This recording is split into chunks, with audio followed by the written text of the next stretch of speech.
മഹാന്മാരായ പ്രവാചകന്മാരുടെ ചരിത്രങ്ങളൊക്കെ നമുക്ക് കേൾക്കുന്നതും പറയുന്നതുമെല്ലാം നമുക്ക് ഈമാൻ വർദ്ധിക്കാനും അതുപോലെ തന്നെ അവർക്ക് ത്യാഗങ്ങളുടെ ആ ഒരു കാര്യങ്ങൾ മനസ്സിലാക്കാൻ വേണ്ടിയാണ്. അങ്ങനെ ഇറാഖിന്റെ ടൈഗ്രീസ് നദിയുടെ തീരത്തിലൂടെ നടന്നു പോകുമ്പോൾ കിട്ടുന്ന ഒരു പ്രദേശമാണ് നീനവ എന്ന് പറയുന്ന ഒരു പ്രദേശമാണ്. നമ്മുടെ ഇന്ന് തുടങ്ങാൻ പോകുന്ന നബിയുടെ ആ ദഅവത്തിന്റെ മേഖല. എന്തായിരുന്നു ആ നീനവക്കാരുടെ സ്വഭാവം? നീനവ എന്ന് പറയുന്ന ഒരു പ്രദേശം ഒരു കാലത്ത് ജനവാസമില്ലാത്ത ഒരു വിശുദ്ധമായിരിക്കുന്ന ഒരു കേന്ദ്രമായിരുന്നു. ആ കേന്ദ്രത്തിലൂടെ യാത്രക്കാരുടനീളം നടന്നു പോകുന്ന ഒരു വഴിവക്കത്തുള്ള ഒരു പ്രദേശമാണ് നീനവ. ആ നീനവയുടെ ഭാഗത്തായിരുന്നു, അതിന്റെ ഒരു ഭാഗത്തായിരുന്നു ടൈഗ്രീസ് നദി ഇങ്ങനെ ഒഴുകുപോയ അതിന്റെ സ്ഥാനത്ത് ആളുകൾ ഇങ്ങനെ ഒന്ന് പോയി ഇരുന്ന് ടൈം പാസ് ആകാൻ വേണ്ടി, നേരം പോക്കിന് വേണ്ടി ഇരിക്കുന്ന ഒരു പ്രദേശമായി. അങ്ങനെ ആളുകൾക്ക് ആ സ്ഥലം ഇങ്ങനെ ഇഷ്ടപ്പെട്ടുകൊണ്ട് നല്ല ഒരു അവർക്ക് ലൈക്കായ ഒരു സ്ഥലമായി മാറി. അങ്ങനെ ഓരോ ആളുകൾ പോയി അവിടെ താമസിക്കാൻ തുടങ്ങി. അങ്ങനെ അവിടെ വീടുകൾ ഓരോന്നിങ്ങനെ ഉടലെടുക്കാൻ തുടങ്ങി. ആൾ താമസമില്ലാത്ത സ്ഥലം, വിജനമായ സ്ഥലം ജനങ്ങളെ കൊണ്ട് ഇങ്ങനെ തിക്കി തുടങ്ങാൻ തുടങ്ങി. ഓരോ ആളുകൾ വന്ന് അവിടെ ഇങ്ങനെ താമസിക്കുകയാണ്. അവിടെ വലിയ വലിയ കൊട്ടാരങ്ങളൊക്കെ ഉടലെടുക്കാൻ തുടങ്ങി. വലിയ കച്ചവട കേന്ദ്രങ്ങളായി, ചുരുക്കി പറഞ്ഞാൽ അത് വലിയൊരു പട്ടണമായി മാറി. ഏത് കാലത്ത് മഹാനായ സയ്യിദുനാ ഈസാ നബി അലൈഹിസ്സലാത്തു വസ്സലാം വരുന്നതിന് എത്രയോ കൊല്ലങ്ങൾക്ക് മുമ്പ്, അന്ന് ജനങ്ങളൊക്കെ കുറച്ച് ജനങ്ങളെ ഭൂമിയിലുള്ളൂ. ആ സമയത്ത് തന്നെ ചരിത്രം പറയുന്നു അവിടെ 1,00,000-ഓളം വരുന്ന ജനങ്ങളുണ്ടായിരുന്നു. ആ നാട് ഭരിക്കുന്ന അശോക് എന്ന് പറയുന്ന ഒരു രാജകുടുംബമായിരുന്നു ആ നാട് ഭരിച്ചിരുന്നത്. ആ നാട്ടുകാർ രാജാക്കന്മാർ അവിടെ നല്ല സുഖത്തിലും സന്തോഷത്തിലൂടെ ജീവിക്കുന്നു. നാൾക്ക് നാൾ കച്ചവടങ്ങൾ ഇങ്ങനെ വിപുലമായി, അവരുടെ കൃഷിയിടങ്ങളൊക്കെ വലിയ വർക്കത്തുള്ളതായി. അങ്ങനെ കൃഷിയിടത്ത് വലിയ ഉൽപാദനങ്ങളൊക്കെ കൂടി വന്ന് അവർക്ക് മുതലുകൾ ഇങ്ങനെ കൂടി വരികയാണ്. അവർ ഇങ്ങനെ സന്തോഷത്തോടെ ജീവിക്കുന്നു.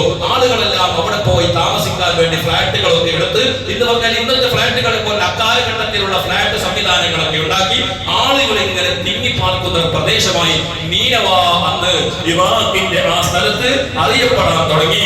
അങ്ങനെ അവർക്ക് ആ കാലഘട്ടത്തിലാണ് അവിടെയുള്ള ആളുകൾക്ക് പിന്നീട് അവരുടെ കച്ചവടം വിപുലീകരിക്കാൻ വേണ്ടി അവർ തൊട്ടടുത്തുള്ള രാജ്യമാകുന്ന ഇന്ന് ലോകത്ത് ഏറ്റവും വലിയ ഭീഷണി നേരിക്കൊണ്ടിരിക്കുന്ന നമ്മുടെ ഫലസ്തീൻ എന്ന നാട് അവർ സ്വന്തമാക്കാൻ വേണ്ടി അവർ ആഗ്രഹിച്ചു. അങ്ങനെ നാട്ടുകാർ നീനവക്കാർ എല്ലാവരോടും പറഞ്ഞു, രാജാവ് വിളിച്ചു പറഞ്ഞു, നമുക്ക് ഫലസ്തീനിലേക്ക് പോകണം. അങ്ങനെ ഫലസ്തീൻ എന്ന് പറയുന്ന നാട്ടിൽ പോയി ആ നാട്ടിൽ യുദ്ധം ചെയ്തുകൊണ്ട് അവിടെയുള്ള സ്വത്തുക്കളെല്ലാം നമ്മൾ സ്വന്തമാക്കണം, പിടിച്ചെടുക്കണം. അങ്ങനെ നാട്ടുകാരായ ആ പ്രമാണികളായ രാജാക്കന്മാരായ ആളുകളെല്ലാം ഓരോ ആളും ആയിരക്കണക്കായ ആളുകൾ പോയി അവരോട് പോയി യുദ്ധം തുടങ്ങുകയാണ്. അന്നത്തെ ഫലസ്തീൻ താമസിക്കുന്ന ജനങ്ങളോട് യുദ്ധം തുടങ്ങി. യുദ്ധം ചെയ്തുകൊണ്ട് അവരുടെ ലക്ഷ്യം എന്തായിരുന്നു? ജനങ്ങളെ കൊന്നൊടുക്കലല്ല. ഇന്ന് കാണുന്നത് പോലെ ബോംബർ വിമാനങ്ങളെ കൊണ്ട്, വെടിയുണ്ടകളെ കൊണ്ട് കൊന്നു തീർക്കലല്ല. അവരുടെ ലക്ഷ്യം എന്തായിരുന്നു? അവർക്ക് ആളുകൾ വേണം, അടിമകൾ വേണം. ആ അടിമകളെ കൊണ്ട് വന്നിട്ട് നീനവ എന്ന നാട്ടിൽ അവർക്ക് ഈത്തപ്പന തോട്ടങ്ങളിലൂടെ, അവരുടെ കൃഷി വളപ്പിലൂടെ, അവരുടെ വലിയ വലിയ ഫാക്ടറികളിലേക്ക് കച്ചവടത്തിന് ജോലി ചെയ്യാൻ വേണ്ടി പണിക്കാർ ആള് വേണം. അത്രയും വലിയ സാമ്പത്തിക ശേഷിയുള്ള നീനവ, ആ നീനവ എന്ന നാട്ടിലേക്ക് അങ്ങനെ യുദ്ധം ചെയ്തുകൊണ്ട് ആയിരക്കണക്കായ ഫലസ്തീനികളെ അവർ പിടിച്ചെടുത്തുകൊണ്ട് അടിമകളാക്കി കൊണ്ടുവന്നു. ഫലസ്തീനിലൂടെ വലിയ വലിയ തറവാട്ടിൽ ജനിച്ച് നല്ല സുഖത്തിലും സന്തോഷത്തിലും ജീവിച്ചിരുന്ന ആളുകൾ ഈ നീനവക്കാരുടെ അടിമകളായി ജീവിക്കാൻ തുടങ്ങി. നിർവാഹമില്ലാതെ അവരുടെ അടിമത്വത്തിന് അവർക്ക് അനുസരിക്കേണ്ടി വന്നു. അങ്ങനെ അവർ ദുഃഖത്തിലും പ്രയാസത്തിലൂടെ ജീവിക്കുന്നു. നീനവക്കാരങ്ങളിൽ അഹങ്കാരികളാണ്. അങ്ങനെ അവർ അല്ലാഹുവിനെ മറന്നുകൊണ്ട് ഇങ്ങനെ സമ്പത്തുകൾ കൂടിയപ്പോൾ ദൈവത്തിനെ മറന്നുകൊണ്ട് ഇല്യാസ് നബി അലൈഹിസ്സലാത്തു വസ്സലാമിന്റെ കാലഘട്ടത്തിൽ ഇല്യാസ് നബിയുടെ ദഅവത്ത് ലഭിച്ച ആളുകളായിരുന്നു. അങ്ങനെ അവർ ഓരോ കാലങ്ങൾ ഇങ്ങനെ നാളുകൾ കഴിയുന്നതോറും അല്ലാഹുവിനെ മറന്നുകൊണ്ട് അവർ ബിംബാരാധന തുടങ്ങി. എന്നിട്ട് രാജാക്കന്മാർക്ക് വേറെ ബിംബം, അതുപോലെ തന്നെ ചെറിയ ചെറിയ ലോക്കൽ ആളുകൾക്ക് വേറെ ദൈവം, അങ്ങനെ ഓരോ ദൈവങ്ങളെ പൂജിക്കാൻ തുടങ്ങി. അങ്ങനെ ആ സമയത്ത് ആ ദൈവങ്ങൾക്കിടയിൽ ലഅനത്താകപ്പെട്ട പിശാച് പോയി ആ ദൈവത്തിലൂടെ കടന്നുകൂടി. വലിയൊരു ദൈവം ഉണ്ടായിരുന്നു. ആ ദൈവത്തിന്റെ ഉള്ളിൽ പിശാച് കൂടി. ആ ദൈവത്തിന്റെ ഉള്ളിൽ നിന്ന് ശബ്ദിക്കുന്നത് പോലെ ഒരു ശബ്ദം കേൾക്കും, എന്ന് പറയുന്ന ഒരു ശബ്ദം കേൾക്കും. അങ്ങനെ ചെറിയ ചെറിയ ശബ്ദങ്ങൾ ബെല്ലടിക്കുന്നത് പോലെ ശബ്ദം കേട്ടാൽ ആ രാജാക്കന്മാർ ചോദിക്കും, അതിനെ വ്യാഖ്യാനിക്കുന്ന അവിടുത്തെ ആളുകളുണ്ട്. അവരോട് ചോദിക്കും, ഈ ശബ്ദം എന്താണ്? അവർ പറയും, ഇങ്ങനെ ഓരോന്നിനും ഓരോ വ്യാഖ്യാനങ്ങൾ പറയും. അങ്ങനെ ഒരു ദിവസം ഇതാ ബിംബത്തിന്റെ ഉള്ളിൽ വലിയൊരു കോലാഹലം പോലെ ശബ്ദം കേട്ടു. അങ്ങനെ രാജാവിന് പേടിയായി, പട്ടാളത്തിന് പേടിയായി, ആളുകൾക്ക് പേടിയായി. ആ കൂടത്തിൽ വ്യാഖ്യാനിക്കുന്ന വ്യാഖ്യാതാക്കൾ മുഴുവൻ കൊണ്ടുവന്നിട്ട് സമയത്താണ് വ്യാഖ്യാതാക്കൾ പറഞ്ഞു ഇന്നത്തെ ബിംബം പറഞ്ഞത് വലിയൊരു പ്രശ്നമാണ്. എന്താണെന്നറിയോ? ഇല്യാസ് എന്ന് പറയുന്ന ഒരു മനുഷ്യനുണ്ട് ഇവിടെ. അവൻ ബിംബാരാധനക്കെതിരാണ്. അദ്ദേഹത്തിനെ കൊന്നുകളയണം എന്നതാണ് ബിംബത്തിന്റെ താക്കീത്. ഇല്ലെങ്കിൽ ഈ ബിംബത്തിന്റെ ശാപം നിങ്ങൾക്ക് കിട്ടുമെന്ന ഒരു താക്കീതാണ് വ്യാഖ്യാതാക്കൾ പറഞ്ഞത്. ഉടനെ മഹാരാജാവ് പ്രഖ്യാപിച്ചു, പട്ടാളത്തിനോട് പറഞ്ഞു എത്രയും പെട്ടെന്ന് ഇല്യാസിനെ കൊന്നുകളയണം. ഇല്യാസ് ആണെങ്കിൽ ലാ ഇലാഹ ഇല്ലല്ലാഹ് അല്ലാഹുവിന്റെ തൗഹീദ് പ്രചരിപ്പിക്കുന്ന ആളാണ്, ബിംബങ്ങൾക്ക് ആരാധിക്കരുതെന്ന് പറയുന്ന വ്യക്തിയാണ്. അദ്ദേഹത്തിനെ കൊന്നുകളയാൻ വേണ്ടി അങ്ങനെ പ്രഖ്യാപിക്കുന്നു. അങ്ങനെ ഇല്യാസ് അലൈഹിസ്സലാത്തു വസ്സലാമിന് വിവരം കിട്ടി, തന്നെ കൊല്ലാൻ വേണ്ടി പട്ടാളം കാത്തു നിൽക്കുന്നുണ്ട്, പിന്നാലെ ഓടി വരുന്നുണ്ട്. അങ്ങനെ അല്ലാഹുവിന്റെ ഓർഡർ കിട്ടി, ഇല്യാസ് നാട് വിട്ടേക്കണം. അങ്ങനെ വിജനമായ സ്ഥലയിലൂടെ പോകുന്നു. വലിയൊരു പർവ്വതങ്ങൾക്കിടയിലൂടെ വലിയ പാറക്കല്ലുകളെ കൊണ്ട് നിറഞ്ഞൊരു പ്രദേശത്തിലൂടെ പോകുമ്പോൾ അല്ലാഹു അറിയിച്ചു കൊടുക്കുന്നു, ഒരു ഗുഹ കാണിച്ചു കൊടുത്തുകൊണ്ട് ഇല്യാസിനോട് പറയുന്നു അതിന്റെ ഉള്ളിൽ താമസിക്കുക, ഇല്ലെങ്കിൽ നിന്നെ അവർ കൊന്നുകളയാൻ സാധ്യതയുണ്ട്, പട്ടാളം നിന്റെ പിന്നിലുണ്ട്. അങ്ങനെ ഇല്യാസ് അലൈഹിസ്സലാം പെട്ടെന്ന് രാത്രി അപ്രത്യക്ഷമായി ഒരു പർവ്വതത്തിന്റെ ഉള്ളിൽ, ഒരു മാളത്തിന്റെ ഉള്ളിൽ ഒളിച്ചു കഴിയുകയാണ്. എങ്ങനെ? 1-2 ദിവസങ്ങളല്ല, കൊല്ലങ്ങളോളം ആ പർവ്വതത്തിന്റെ ഉള്ളിൽ ജീവിക്കുന്നു. എന്നാൽ ഈ രാജാവിന്റെ പട്ടാളം നാട്ടിലുടനീളം ഇല്യാസിനെ കൊന്നുകളയാൻ വേണ്ടി അങ്ങനെ പേർക്ക് അന്വേഷിച്ച് നടക്കുകയാണ്. എവിടെയെങ്കിലും ഇല്യാസ് ഉണ്ടോ ഇങ്ങനെ പട്ടാളം ഇങ്ങനെ ആയുധം പിടിച്ച് ഇങ്ങനെ കാത്തു നിൽക്കുന്നു. അങ്ങനെ ഇല്യാസിനെ കിട്ടിയില്ല. കൊല്ലങ്ങളോളം താമസിച്ചു. ഒരു ദിവസം ഇല്യാസ് അലൈഹിസ്സലാം ആ മാളത്തിൽ നിന്ന് പുറത്തേക്ക് വരികയാണ്. പുറത്തേക്ക് വന്നിട്ട് നേരെ കൂരിരുട്ടിലൂടെ ഒറ്റയായി ആരുമില്ലാതെ നടന്നു പോകുന്നു. എവിടത്തേക്കാണ് പോകുന്നത്? ഒരു പാവപ്പെട്ട ഒരു വൃദ്ധയായ ഉമ്മയും ഒരു മകനും മാത്രം താമസിക്കുന്ന ഒരു ചെറ്റ കുടിലിലേക്കാണ് ബഹുമാനപ്പെട്ട ഇല്യാസ് അലൈഹിസ്സലാത്തു വസ്സലാം നടന്നു പോകുന്നു. ഇല്യാസ് അലൈഹിസ്സലാം നടന്നുപോയി. അങ്ങനെ ആ ചെറ്റ കുടിലിലേക്ക് അങ്ങെത്തി. അങ്ങനെ അതിന്റെ കതക്, അതിന്റെ ഡോറൊക്കെ വെട്ടി വിളിച്ചപ്പോൾ ഒരു വൃദ്ധയായ ഉമ്മ അവിടുന്ന് ഡോറ് തുറന്ന് ഇല്യാസ് അലൈഹിസ്സലാമിലേക്ക് ഡോറ് തുറന്നു കൊടുത്തു. നോക്കുമ്പോൾ നല്ല പ്രകാശിക്കുന്ന മുഖമാണ്. ആ ഉമ്മക്ക് മനസ്സിലായി ഇതെന്തോ നല്ലൊരു സ്വാലിഹായ മനുഷ്യനാണ്. ഈ മനുഷ്യനെ ഇവിടെ താമസിക്കാൻ നമുക്ക് സൗകര്യം ചെയ്തു കൊടുക്കണം. നിങ്ങൾ എവിടെ നിന്ന് വന്നു? അദ്ദേഹം പറഞ്ഞു, ഞാൻ ഇന്ന നാട്ടിൽ നിന്ന് വന്നതാണ്. എന്താണ് നിങ്ങൾ ആവശ്യം? വൃദ്ധയായ ഉമ്മ ചോദിച്ചു. ആ സമയത്ത് പറഞ്ഞു, ഞാൻ രാജാവിനെ കൊല്ലാൻ വേണ്ടി ഓർഡർ കൊടുത്തിട്ടുണ്ട്. അതുകൊണ്ട് എന്നെ കൊന്നുകളയുമെന്ന് പേടിച്ച് ഞാൻ കൊല്ലങ്ങളോളമായി ഞാനൊരു ഗുഹയിൽ താമസിക്കുകയായിരുന്നു. പക്ഷെ ഇന്ന് അവിടെ നിന്ന് എനിക്ക് മടുത്തപ്പോൾ ഞാൻ ഇങ്ങോട്ട് നാട്ടിലേക്ക് ഇറങ്ങിയതാണ്. നിങ്ങൾ ഈ വീട്ടിൽ എനിക്ക് ഒന്ന് താമസിക്കാൻ സൗകര്യം ചെയ്ത് തരുമോ? ആ വൃദ്ധയായ ഉമ്മ പറഞ്ഞു, എന്റെ വീട് ചെറിയൊരു ചെറ്റ കുടിലാണ്. പക്ഷെ ഇതിലൂടെ ഒരു പ്രത്യേകമായ ഒരു റൂമുണ്ട്, അതിലൂടെ നിങ്ങൾ താമസിച്ചോളൂ, എല്ലാ സൗകര്യം ഞാൻ ചെയ്തു തരാം. അങ്ങനെ ഇല്യാസ് അലൈഹിസ്സലാത്തു വസ്സലാം ആ ചെറ്റ കുടിലൂടെ താമസിക്കാൻ തുടങ്ങി. ആ ഉമ്മ പിന്നീട് ചരിത്രം പറയുന്നത് ആ വീട്ടിൽ നല്ല ഐശ്വര്യമായി. ആ വീട്ടിൽ ഒരു ഒട്ടകമുണ്ടായിരുന്നു. ആ ഒട്ടകത്തിന്റെ അകടിയുടെ പാലുകൾ വർദ്ധിച്ചു. ആ വീട്ടിലേക്ക് ഐശ്വര്യം കൂടി, സുഗന്ധം വീടാകെ സുഗന്ധമായി. അങ്ങനെ സന്തോഷത്തോടെ ഒരു ദിവസമല്ല, 2 ദിവസമല്ല, ഒരു മാസമല്ല, 6 മാസക്കാലം ഇല്യാസ് അലൈഹിസ്സലാത്തു വസ്സലാം ആ വീട്ടിൽ ഇങ്ങനെ താമസിച്ചു. ആ വീട്ടിലാണെങ്കിൽ വളർന്നു വരുന്ന ഒരു ചെറിയ കുഞ്ഞു മോനുണ്ട്.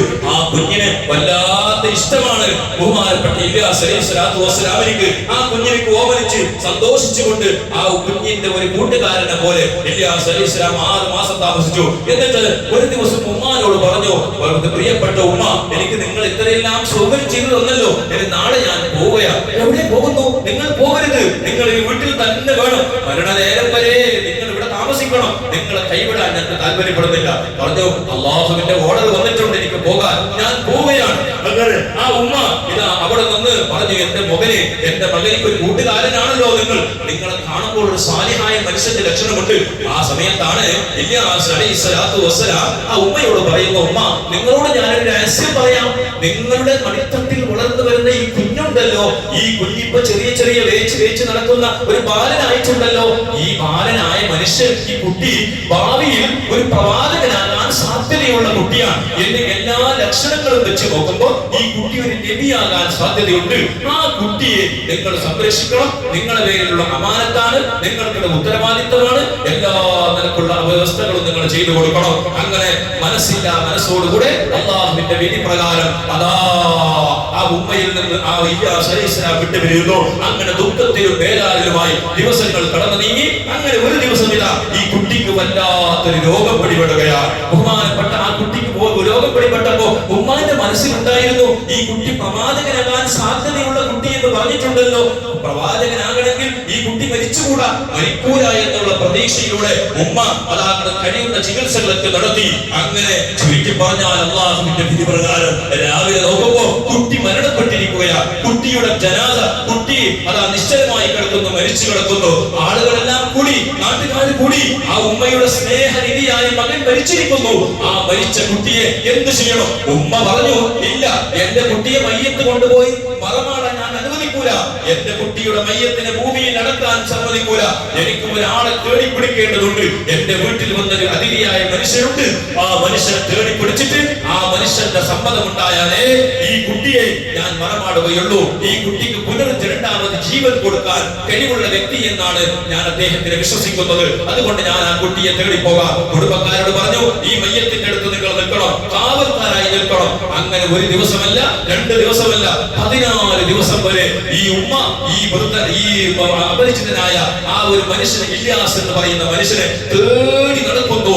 അങ്ങനെ ചുരുക്കി പറഞ്ഞാൽ ഇല്യാസ് അലൈഹിസ്സലാമിന്റെ പർവ്വതത്തിന്റെ മുകളിലൂടെ ആട് മേയ്ക്കുന്ന ആളുകളോടൊക്കെ ചോദിച്ചു, ഇന്ന ഒരു ഗുണമുള്ള വിശേഷതയുള്ള ഒരു മനുഷ്യനെ നിങ്ങൾ കണ്ടിട്ടുണ്ടോ?